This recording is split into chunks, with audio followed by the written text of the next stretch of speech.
그림입니다. 오늘 한번 그림을 보면서 시작을 해보려고 합니다. 그림 준비됐을까요? 네, 이 그림입니다. 좀 이제 세로로 된 그림인데, 이제 이 그림의 제목은 카라바조의 골리앗의 머리를 든 다윗입니다. 자세히 보면 좀 잔인하고 좀 끔찍한 그런 모습인데요. 이 카라바조라는 사람이 이때 당대에 아주 그림을 잘 그리는 사람이었다고 해요. 그래서 이 그림이 또 잘 그리는 것뿐만 아니라 뭔가 좀 특별한 부분들이 많이 있었기 때문에 당시에 그때 이제 고위층의 인사들로부터 그림을 그려달라는 그런 요구를 많이 받았던, 인정받는 작가였다라고 합니다. 근데 이 사람이 이제 천재성이 있었지만 또 반면에 뭐가 있었냐면 난폭성이 있었다는 거예요. 그래가지고 술을 마시면 난폭하게 변하다 보니까 15번이나 감옥에 들어가는 일이 있었고, 그러던 어느 날에는 심지어 아주 사소한 일로 분노를 참지 못하고 사람을 죽이게 되는 이제 일을 범하게 됩니다. 그래서 결국에는 이제 감옥에 들어가게 되고 사형 선고를 받게 되는 거예요. 그런데 이제 이 사람이 죽음을 이제 앞두고선 시간이 이제 지나면서 좀 고통스럽고 두려움 중에 있으니까 그때 당시에 사면권을 가지고 있었던 교황에게 뭔가 이제 내가 조금 사죄하면서 좀 감할 수 없을까, 이런 이제 생각을 했던 것 같아요. 그래서 그림을 좀 내가 그림을 그려서 이 교황에게 나의 마음을 좀 전하고 또 그림을 좀 바치자라는 생각을 하고 그린 그림이 바로 이 작품입니다. 골리앗의 머리를 든 다윗. 이제 여기 머리가 이 골리앗이죠. 근데 이 그림을 그리고선요, 이제 이 사람이 이제 교황에게 가는데 그림을 잃어버렸대요. 그래가지고 그 그림을 찾으러 다니는 중에 이제 말라리아에 걸려서 결국에는 죽게 되는 그런 이제 이런 비운의 주인공이죠. 근데 이 그림을 오늘 좀 보여드리는 이유는 이 이제 다윗의 얼굴은 이 카라바조의 젊었을 때 아주 순수했었던 그때의 자신의 얼굴을 초상으로 그린 거고, 이 골리앗의 머리는 나중에 이제 그렇게 명성도 얻고 또 더 난폭해진 그렇게 난폭하게 나이를 먹고 늙어가는 자신의 얼굴을 골리앗에 이제 그려놓은, 그래서 두 개의 초상, 자신의 젊은 날과 자신의 이제 지금의 추악한 자신의 모습을, 자화상을 그린 이제 그림이라고 합니다. 여기 이제 다윗이 들고 있는 칼에 보면 겸손이 오만을 이긴다라고 이렇게 이제 라틴어로 적어놓은 것이 잘 보면은 보이거든요. 그러니까 이제 이 그림을 통해서 아마도 이 카라바조는 그 교황에게 나도 나의 그 젊은 날의 그 순수함을 되찾고 싶고 나의 그 지난 날의 그 모든 오만을 회개한다라는 그러한 모습들, 그런 것들을 표현하기 위해서 아마도 이러한 그림을 그려서 전하려고 했던 게 아닐까라는 생각을 합니다. 이 그림에 이제 쓰여진 그의 글귀처럼 겸손이 오만을 이긴다라는 이 말, 우리의 삶에서요, 겸손하다라는 것은 하나님 앞에 선 인간의 모습을 말합니다. 우리가 누구든지 간에 이제 제가요, 뭐 제가 그런 사람일까요 하면서 그렇게 하는, 말로 하는 겸손이 아니라요, 사실은 우리들의 삶의 태도가 하나님 앞에 서 있는 사람의 모습일 때 그것은 겸손이고, 하나님과 상관없는, 하나님과 등지고 있는, 또 나의 삶에 하나님을 좀 이렇게 떼어낸 형태의 그러한 삶을 살아가고 있다면 그것은 오만이겠죠. 그래서 오늘 우리가 그 모든 겸손한 하나님 앞에서의 서 있는 그 삶을 통해서 우리는 모든 그 옳지 않은 교만의 삶, 하나님을 등지고 선 삶에 대해서 우리가 이길 수 있다라는 것을 이제 말씀드리며 시작합니다. 다시 말하면 하나님 앞에 서 있었던 다윗은요, 하나님 없이 살았던 골리앗을 이겼습니다. 다윗과 골리앗의 싸움에서의 키워드는 바로 그것입니다. 한번 제가 이제 여러분들에게 질문을 한번 던져볼게요. 다윗이 골리앗을 무엇으로 이겼습니까? 네, 잘 배웠어요. 네, 믿음으로요. 네, 제가 이 질문을 어디서든 하면요, 사실은 대부분 다 물매를 얘기를 해요. 그러니까 우리가 언제나 항상 우리들의 초점과 시각이 이런 도구적인 것에 맞춰 있다라는 생각을 저는 하게 됩니다. 우리가 신앙생활 할 때도 그냥 말로는 늘 항상 하나님이 도와주셨어요 이렇게 얘기하지만, 야, 너 이번에 좀 좋은 결과 있었다면 어떻게 그런 결과가 있었어? 이렇게 물어보면요, 진짜 이번에 엄청 열심히 했거든, 이렇게 얘기하지, 하나님이 도와주셨어요, 이런 말 잘 안 하는 것 같아요.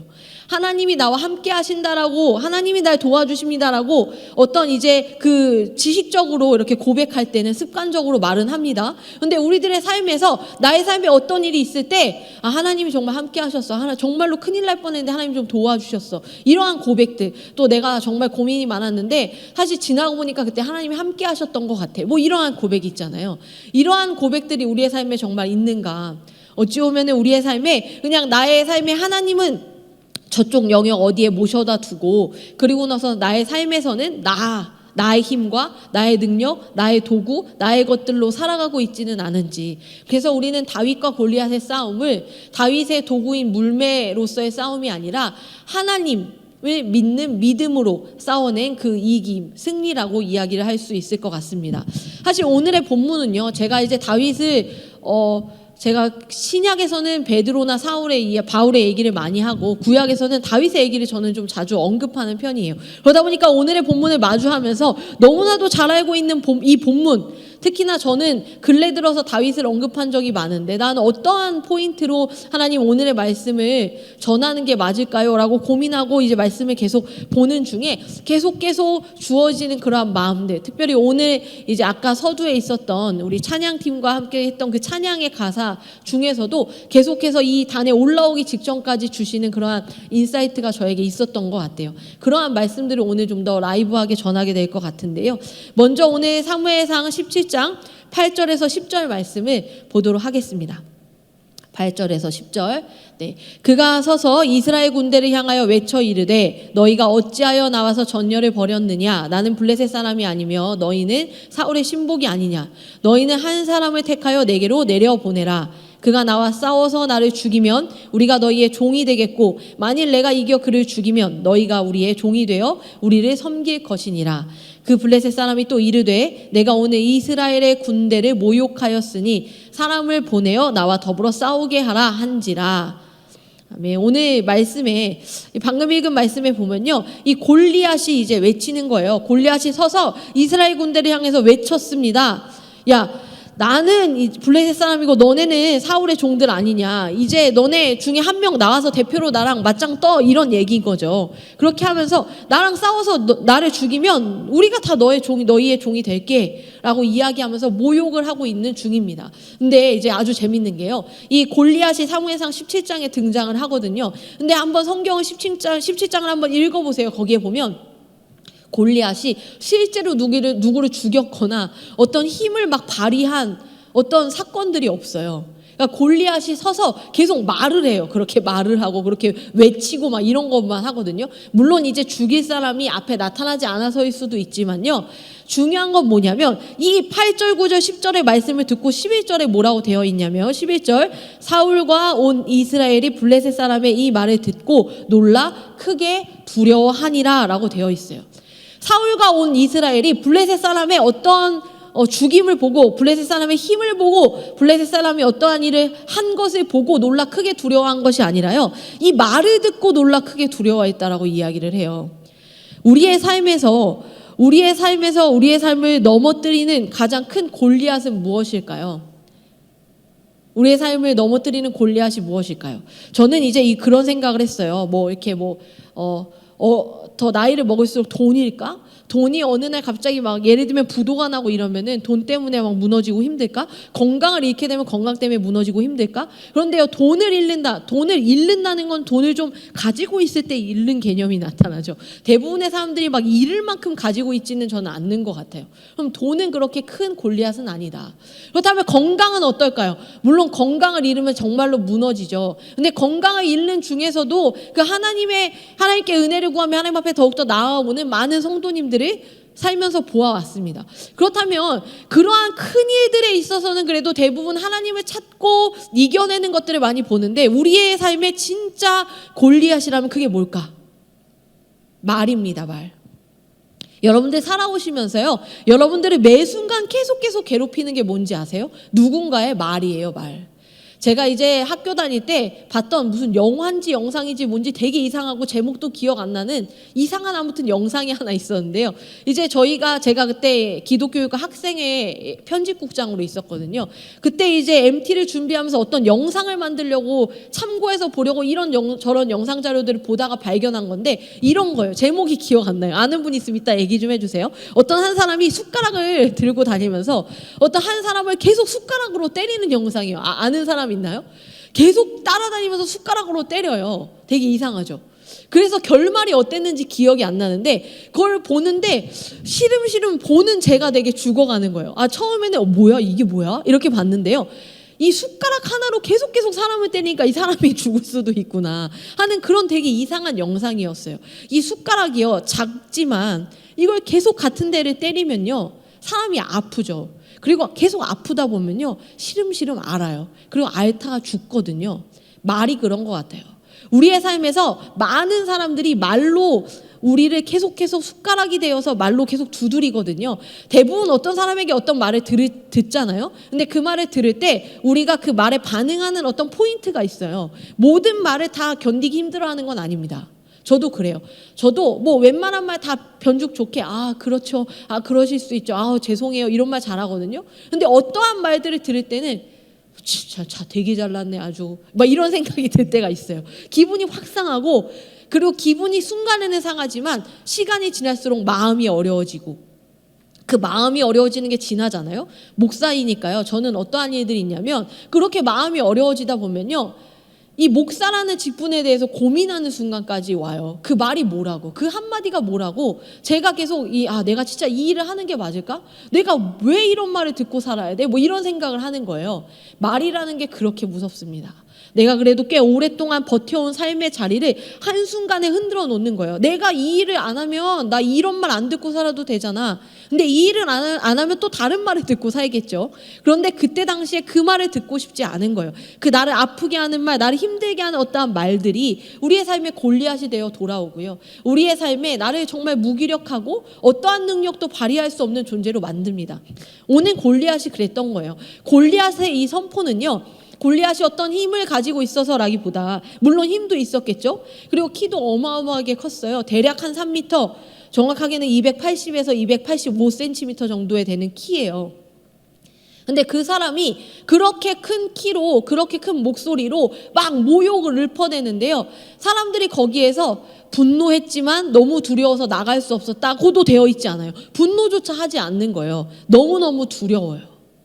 너무너무 두렵습니다. 그 말 한마디에 우리가 진짜로 이미 다 초상난 것 같은 두려움에 이 온 나라가 사로잡히는 거예요. 이렇게 말이 무섭거든요. 그런데 이 다윗도 그 말을 듣게 됩니다. 다윗이 어떻게 듣냐면요, 다윗이 이제 아버지의 심부름을 따라서, 아버지께서 심부름을 시켜서 이 전쟁터로 가게 됩니다. 이 전쟁에 다윗의 형, 첫째, 둘째, 셋째 형이 나가 있습니다.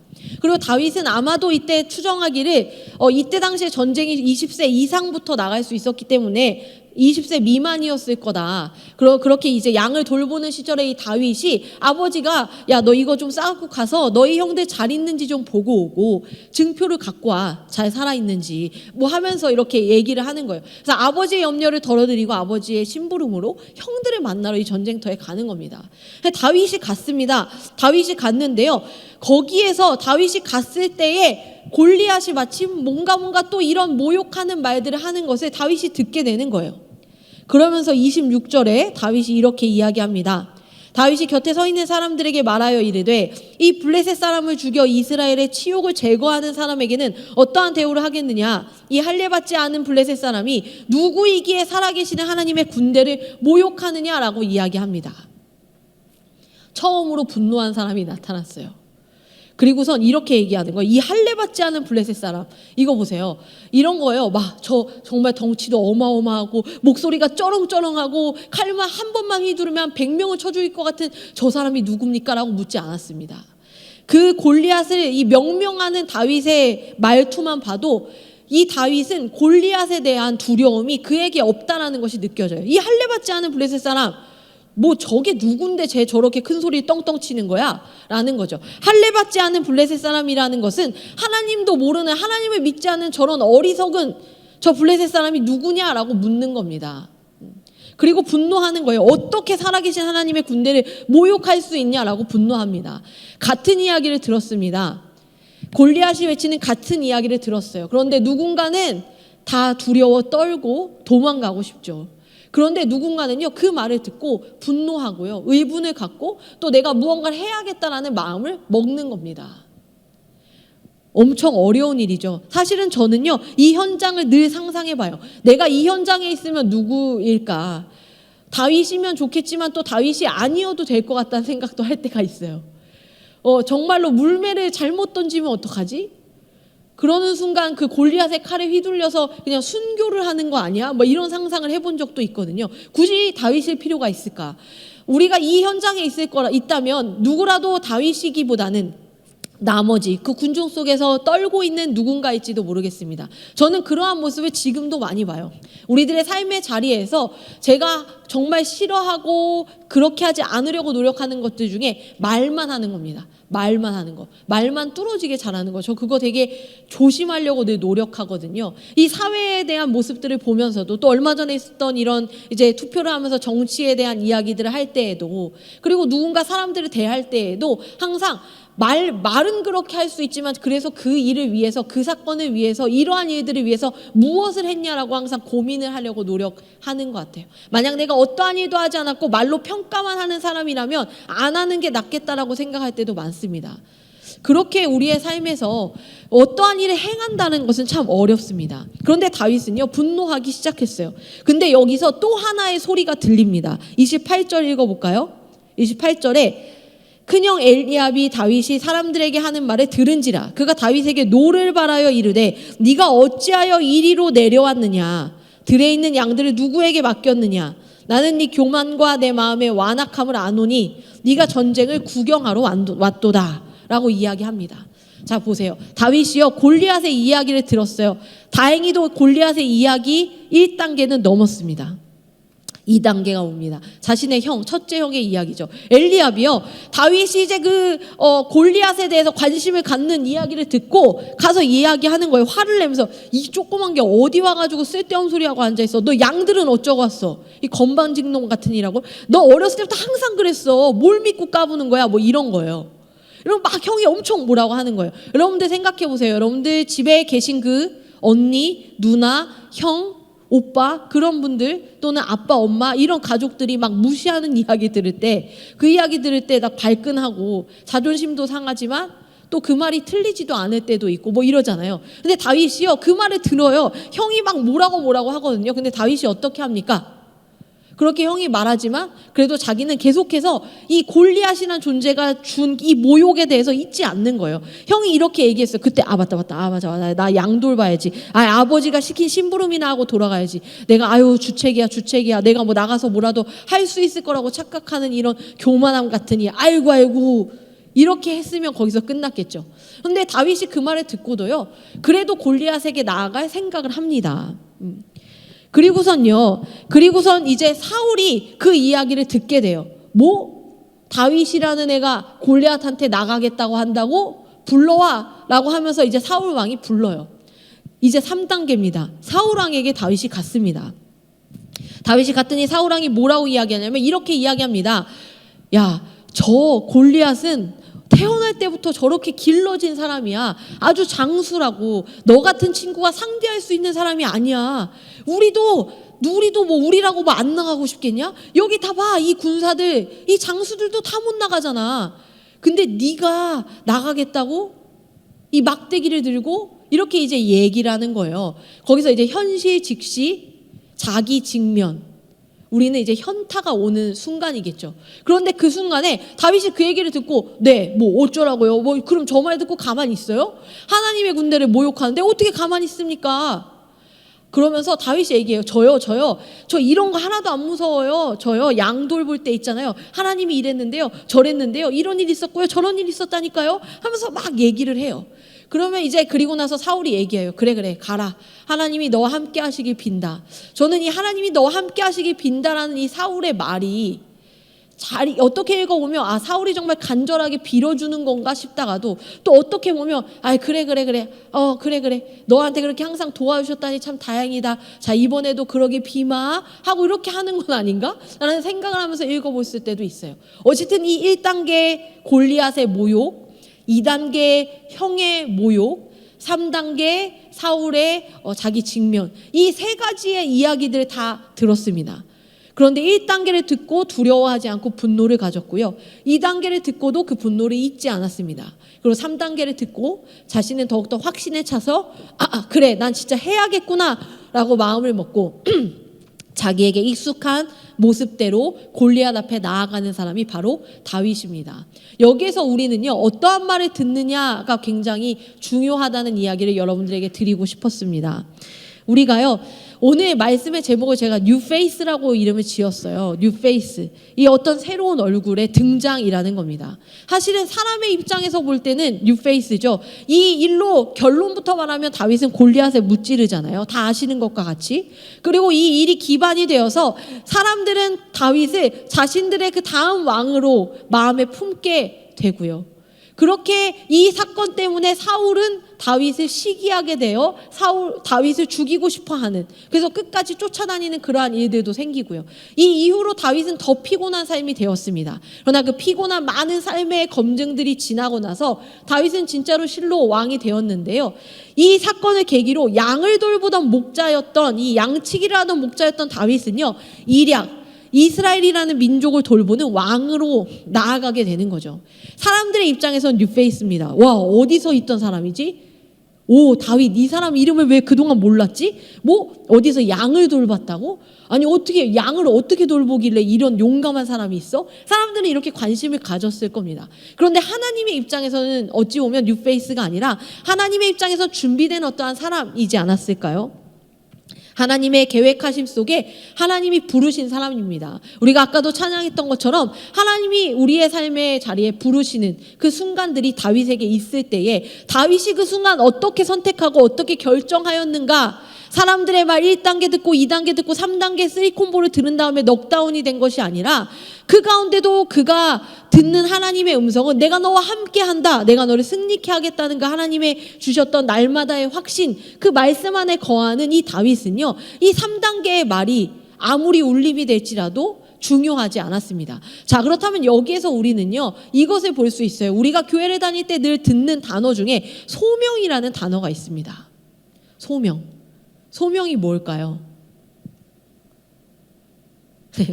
진수가 소명이 뭘까 했더니 이렇게 고개를 들었는데요. 소명은요, 우리가 이 말 그대로 본다면요, 부르는 소리죠. 거대한 게 아니라 이런 겁니다. 진수야, 송진수. 하나님이 이렇게 부르는 거예요. 미수가, 강미수, 이렇게 부르는 겁니다. 하나님의 그 부르는 소리가 소명인 거예요. 우리는요, 이 소명이라고 생각하면요, 뭔가 특별한 사람의 얘기 같아요. 그죠? 자, 보세요. 양을 돌보던 목자였던 다윗이 이스라엘 민족을 돌보는 왕이 됐습니다. 자, 우리는요, 왕이 됐다, 골리앗에 무찔렀다, 다윗은 특별한 사람이지, 그러니까 특별한 사람은 특별한 믿음이 있었고 그래서 특별한 사람이 될 수 있었던 거야 라고 생각하면 하나님의 말씀이 우리의 삶에 중요합니까? 와닿습니까? 이게 뭐 셀럽들의 이야기를 담아놓은 겁니까? 그런데 하나님의 말씀이 왜 우리의 말씀이라고 할까요? 잘 보세요. 목자와 왕은요, 사실 역할상 다른 것이 아니에요. 양을 돌보는 사람, 양을 맹수로부터 지키는 사람, 양이 잘 먹고 잘 살게 하는 사람이 목자고요. 백성들을 지키는 사람, 백성이 잘 먹고 잘 살 수 있도록 지키는 사람이 왕입니다. 그러니까 다윗의 입장에서는요, 양을 돌보다가 사람을 돌보는 걸로스로 바뀌었을 뿐이지 어떤 특별한 삶이 된 것이 아니라는 거예요. 다시 말씀드리면요, 우리가 작은 일을 하고 또 작은 일을 좀 더 해보고 작은 일을 좀 더 합니다. 아기들로 볼까요? 처음에는요, 응애 하면서 태어납니다. 이제 분유를 먹어요. 그러다 이유식을 먹고요, 그 다음에 밥을 먹습니다. 그리고 무언가 커다란 블럭들을 맞히는 일을 하다가 조그만 블럭들을 맞히게 되고요, 그리고 찢는 것만 하다가 접기 시작하고 가위를 오리기 시작하고 풀칠해서 붙이기 시작하고요. 어떠한 사람이 성장함에 따라서 뭔가 좀 더 잘할 수 있는 영역들이 더 심화되고 더 넓어지거나 하는 것이지, 그것이 특별한 일이 된 것이 아니라는 거예요. 다시 말씀드리면요, 다윗은요, 늘 그의 삶에 있는 그 하나님의 사람으로서의 삶의 자리로서의 그 소명, 하나님이 우리의 삶의 각자에게 부르신 그 자리가 여러분들에게 다 있다라는 거예요. 이건 어떠한 특별한 사람에게, 특별한 믿음 있는 사람에게만 있는 것이 아닙니다. 목사의 이야기만이 아니라는 거예요. 여러분들 모두가 다 그 삶에 부른 겁니다. 소정이의 삶에 소정이를 불렀고 소라의 삶에 소라를 부른 겁니다. 민경이의 삶에 민경이를 부른 거예요. 그렇게 하나님이 부른 겁니다. 그 삶에 불러서 그래서 그 삶에서 여러분들이 나이를 먹고 또 신앙이 성장하고 무언가 점점 자람에 따라 할 수 있는 일들이 하나 둘 더해 가는데요. 그 여정 속에 하나님이 함께하고 계시다면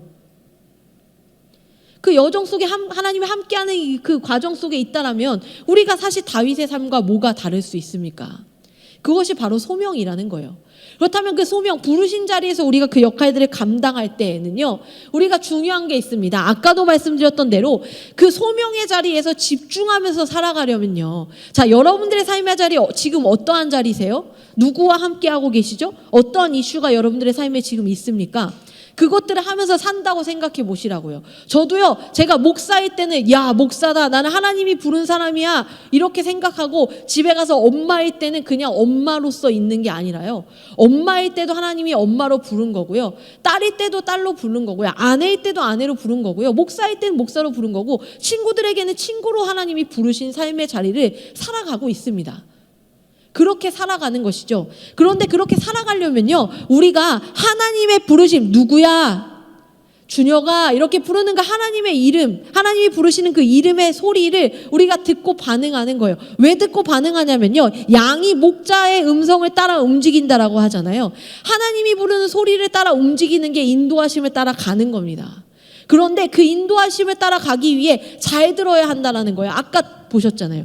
골리앗 같은 그런 어마어마한 음성도 있고요. 또 나에 대해서 너무나도 잘 아는 사람의 어마어마한 그런 평가가 있습니다. 그리고 때로는요, 나에 대해서 또 다른 내가 이야기하고 있는 것 같은 그러한 자기 직면의 소리들도 있어요. 그러니까 어떠한 두려움의 존재, 또 나를 너무나도 잘 알고 있는 존재, 그리고 나아가서 나 자신이 하고 있는 나에 대한 음성들, 나에 대한 소리들, 그 소리를 자꾸 듣고 따라가다 보면요, 하나님이 희진아, 민희진 정신 차려, 민희진 나 봐, 눈 좀 보라고.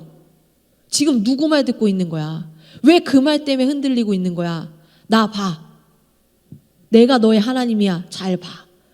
제가 그렇게 아이를 키우거든요. 제가 그렇게 아이를 키우고 있어요. 저희 아이한테 혜원아, 조혜원, 엄마 봐, 엄마 봐. 엄마 보라는 얘기는 혼내려고 하는 게 아니라 엄마 봐봐. 막 무서워서 울고 막 힘들어하고 이럴 때 엄마 봐. 그러고 나서 제가 어떻게 하는 줄 아십니까? 엄마 봐, 이리 와, 엄마가 안아줄게. 그 다음 단계가 그거거든요. 엄마 봐, 왜 울고 있어? 왜 힘들어하는 거야? 엄마 봐, 안아줄 사람 여기 있잖아. 엄마 봐, 왜 무서워하고 있어? 너 도와줄 사람 여기 있잖아. 이게 엄마 봐, 이거거든요. 하나님이 부르는 소리가 그거예요. 뭐 하나님이 대단한 일 시켜 먹으려고 부르는 게 아니라는 거예요. 하나님의 부르심에 응답하면 저 땅끝 열방에 가서 어떤 목숨을 걸고 무슨 일을 해야 되는 것이 그것이 소명의 어떠한 모습일 수는 있겠지만, 그것이 없다고 하나님이 나는 안 불렀다 이것이 아니라요, 우리는 저마다 우리의 삶의 자리에 하나님이 그렇게 부르셨어요. 하나님의 사람으로 잘 온전하게 살아갈 수 있도록. 그게 이제 다윗의 오늘날의 삶입니다. 다윗이요, 지금은 골리앗을 쳤지만 다윗은 수많은 시간 양을 그렇게 돌보고 맹수를 향하여 치는 그러한 일들을 계속 반복해서 해왔어요. 그런데 다윗이 그때 지금은 하나님이 나와 함께 있지 않다라고 생각했을까요? 지금은 하나님의 일을 하고 있지 않다라고 생각했을까요? 아닙니다. 다윗은요, 매 순간 하나님이 맡겨주신 그 양들을 하나님이 함께 하심으로 돌봤어요. 그렇기 때문에 그 모든 두려움, 그 모든 맹수들을 맞서 싸울 수 있는 용기와 믿음과 담대함이 있었던 겁니다. 그리고 이제 내 눈앞에 사자가 아니라 골리앗이 있을 뿐이라는 거예요. 그게 다윗의 삶입니다. 우리 한번 같이 45절 말씀 한번 읽어볼까요? 45절 시작. 다윗이 블레셋 사람에게 이르되 너는 칼과 창과 단창으로 내게 나아오거니와 나는 만군의 여호와의 이름 곧 네가 모욕하는 이스라엘 군대의 하나님의 이름으로 내게 나아가노라. 46절 47절 이어서 읽습니다. 오늘 여호와께서 너를 내 손에 넘기시리니 내가 너를 쳐서 내 목을 베고 블레셋 군대의 시체를 오늘 공중의 새와 땅의 들짐승에게 주어 온 땅으로 이스라엘의 하나님이 계신 줄 알게 하겠고 또 여호와의 구원하심이 칼과 창에 있지 아니함을 이 무리에게 알게 하리라. 전쟁은 여호와께 속한 것인즉 그가 너희를 우리 손에 넘기시리라. 아멘. 네. 다윗은 그래서 이렇게 했습니다. 만군의 여호와의 이름으로 내가 너에게 나아간다라고 이야기하는 겁니다. 다윗의 손에는요, 세상이 쥐어준 무기는 없었습니다. 다윗은 그냥 하나님의 힘으로 나아갔습니다. 하나님이 함께 해주셨다는 그 하나님을 신뢰함으로 나아간 겁니다.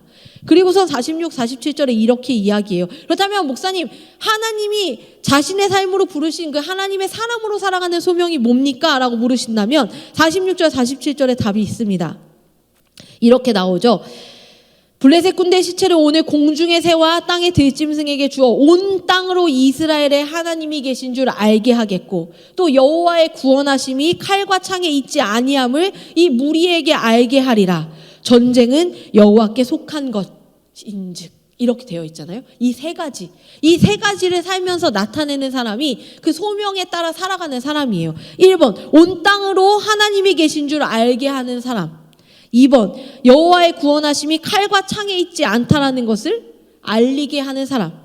3번 전쟁은 여호와께 속한 것이라는 것을 알리게 하는 사람. 이 세 가지의 삶을 살아내는 겁니다. 우리의 삶의 자리에서 이런 일들은 되게 많거든요. 우리의 어떤 삶의 모습들을 통해서 하나님이 함께하는 사람이구나. 하나님을 모르더라도요. 저 사람은 뭔가 있어. 뭐 이런 얘기 있잖아요. 저 사람은 뭔가 있어. 그 뭔가가 하나님이에요 라고 알려주는 거예요. 하나님이 함께하는 사람의 삶, 어떠한 삶에 있어서 모든 결정과 순간 가운데 무언가 뻔하지 않은 선택을 하는 사람. 그래서 왜 이런 선택을 했어? 라고 세상이 궁금해할 때 하나님이 말씀에서 이렇게 이야기하시거든요 라는 선택을 할 수 있는 사람. 그리고 우리의 모든 삶에 있어서의 그 구원이 칼과 창, 세상의 어떠한 무기가 아니라 하나님이 함께 하시는 것으로 말미암아 가능하다라는 것을 내 삶을 통해서 알게 하는 사람. 이러한 사람의 삶이 바로 그 부르심에 따라 살아가는 사람의 삶이라는 겁니다. 그렇다면요, 이것을 좀 더 구체화해서 생각해 보세요. 여러분들의 삶에서 무엇을 그렇게 하실 수가 있습니까? 내 삶에서 아까 같이 그렇게 숟가락을 두드리듯이 계속 나를 아프게 하고 짜증나게 하는 말들을 하는 사람들 있잖아요. 혹시 직장 상사 중에 그런 분 계십니까? 와, 진짜 저 사람 진짜 입 좀 어떻게 안 다물 수 없을까? 담을 수 없을까? 뭐를 생각하는데 그런 사람들을 대할 때에도 그 사람을 대하는 태도, 선하게 대하라 그것뿐만 아니라요. 그것보다도 그 사람이 하는 말에 있어서 내가 어떻게 반응하느냐. 사실은 우리가 그동안 하나님의 말씀을 믿고 따라간다고 할 때 누군가에게 하는 행동에 초점을 많이 맞췄던 것 같아요. 그것도 중요합니다. 예를 들면 누군가에게 양보하고 나를 아프게 하는 사람에게 다른 쪽 뺨을 돌려대고 이러한 거 좋아요. 근데 그것보다 앞서서 해야 할 일은요. 그거는 좀 2단계인 것 같아요. 2단계. 어떻게 여기 때리는데 여기 내밉니까? 진짜 이렇게 참는 것도 다행인데요. 여기 때렸는데 여기 내민다는 거 이거 쉬운 일 아닙니다. 근데 여기를 내밀 수 있으려면요. 무엇을 할 수 있어야 되냐면 이걸 맞고도 멘탈이 살아남아야 돼요. 내가 이렇게 맞아 죽을 놈이지. 맞아, 나 이렇게 가치 없지. 나 이렇게 그렇지. 이러한 생각으로 막 자기 자신을 자기가 더 두드려 때리는 사람은요. 이쪽을 돌려댈 용기가 없어요. 누군가를 대하는 태도에 있어서 그것이 선으로 나타내기 위해서는요. 먼저 나에게 선하셔야 됩니다.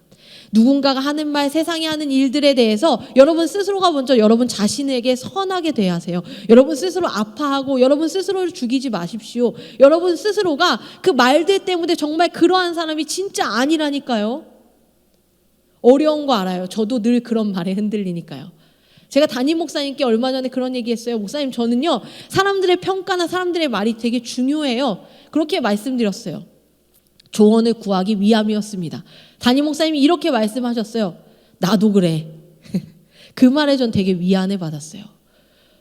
저도 그렇고 우리 담임 목사님도 그러시대요.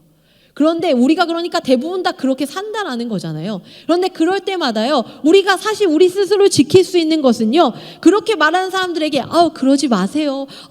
그 이쁜 말로 그런 악한 말 떼치 이렇게 하는 게 아니잖아요. 그 사람에게 좋은 것을 대하기 이전에 먼저는요, 그 말로부터 나를 지켜내고 그 말로부터 나를 지켜낼 수 있는 방법은 그 말이 아니라 진짜 나에게 의미 있는 말, 진짜 나를 살리는 말, 진짜 내가 신경 써야 하는 말, 진짜 나에게 생명이 되는 말에 집중하는 겁니다. 그게 바로 하나님의 부르심이에요. 희진아, 민희진, 정신 차려. 눈 왜 그래? 눈 왜 그렇게 슬퍼? 정신 차려, 임마. 잡아. 너의 하나님 여기 있다. 정신 차려. 이 소리에 집중하고, 맞아. 하나님 여기 있어. 하나님 나와 함께하지. 하나님 나 그렇게 이야기 안 하셨는데 라는 그 하나님의 부르심에 따라 살아가는 삶의 자리를 통해서 우리는 다윗과 같이 지금의 우리는 양을 한 마리를 돌볼 수도 있고요. 아직 양이 없이 그냥 양이 곧 살게 될 어떠한 곳을 관리하는 정도의 일을 할 수도 있습니다. 그런데 그렇게 하나님이 나의 삶에 조금 더 어려운 일, 조금 더 해낼 수 있는 일, 자 이제 너 5살이니까 가위질 할 수 있지. 너 7살이니까 글자 쓸 수 있지. 너 9살이니까 구구단 외울 수 있지. 하나하나 우리의 그 삶의 여정 속에서 내가 성장함에 따라 하나님이 너 이거 한번 해봐. 하나님 좀 어려운데요? 아니야, 할 수 있어. 너 이제 이거 할 수 있지. 다윗에게도 양 1마리, 양 2마리, 양떼, 그리고 이스라엘 민족을 맡겨주시는 그 하나님. 그것은 다윗이 그렇게 왕이 될 만한 사람, 특별한 소명, 그것이 있는 어떤 여러 명 중에 한 명인 사람이라서가 아니라 오늘 이 자리에 있는 여러분들의 삶에도 하나님이 그렇게 함께 하심으로 여러분들을 그렇게 이끌어 가실 것을 믿습니다. 오늘 그래서 50절 51절 이제 마지막 부분을 좀 보면요. 여기 이렇게 이야기합니다. 다윗이 이같이 물매와 돌로 블레셋 사람을 이기고 그를 쳐 죽였으나 자기 손에는 칼이 없었더라. 자기 손에는 칼이 없었더라. 아마도 거기 있는 사람들이요 순식간에 다윗이 골리앗을 이렇게 무찌르는 장면을 보고 아이고 어머 어떻게 됐어 근데 눈을 딱 떼보니까 골리앗이 쓰러진 거예요. 그리고 다윗이요 칼을 가지고 가서 골리앗의 목을 베입니다. 근데 그 장면들이 그렇게 막 순식간에 탁팍팍 이렇게 잘라지지 않을 거 아니에요. 시간이 좀 있지 않았겠어요? 그 모든 과정들을 사람들이 이렇게 지켜보면서요 다윗의 손을 앞만 봐도 칼이 없더라는 거예요. 자기 칼이 없었어요. 맞아. 잠깐만. 정신 차리고 보니 다윗 그래서 어떻게 골리앗에 무찔렀지?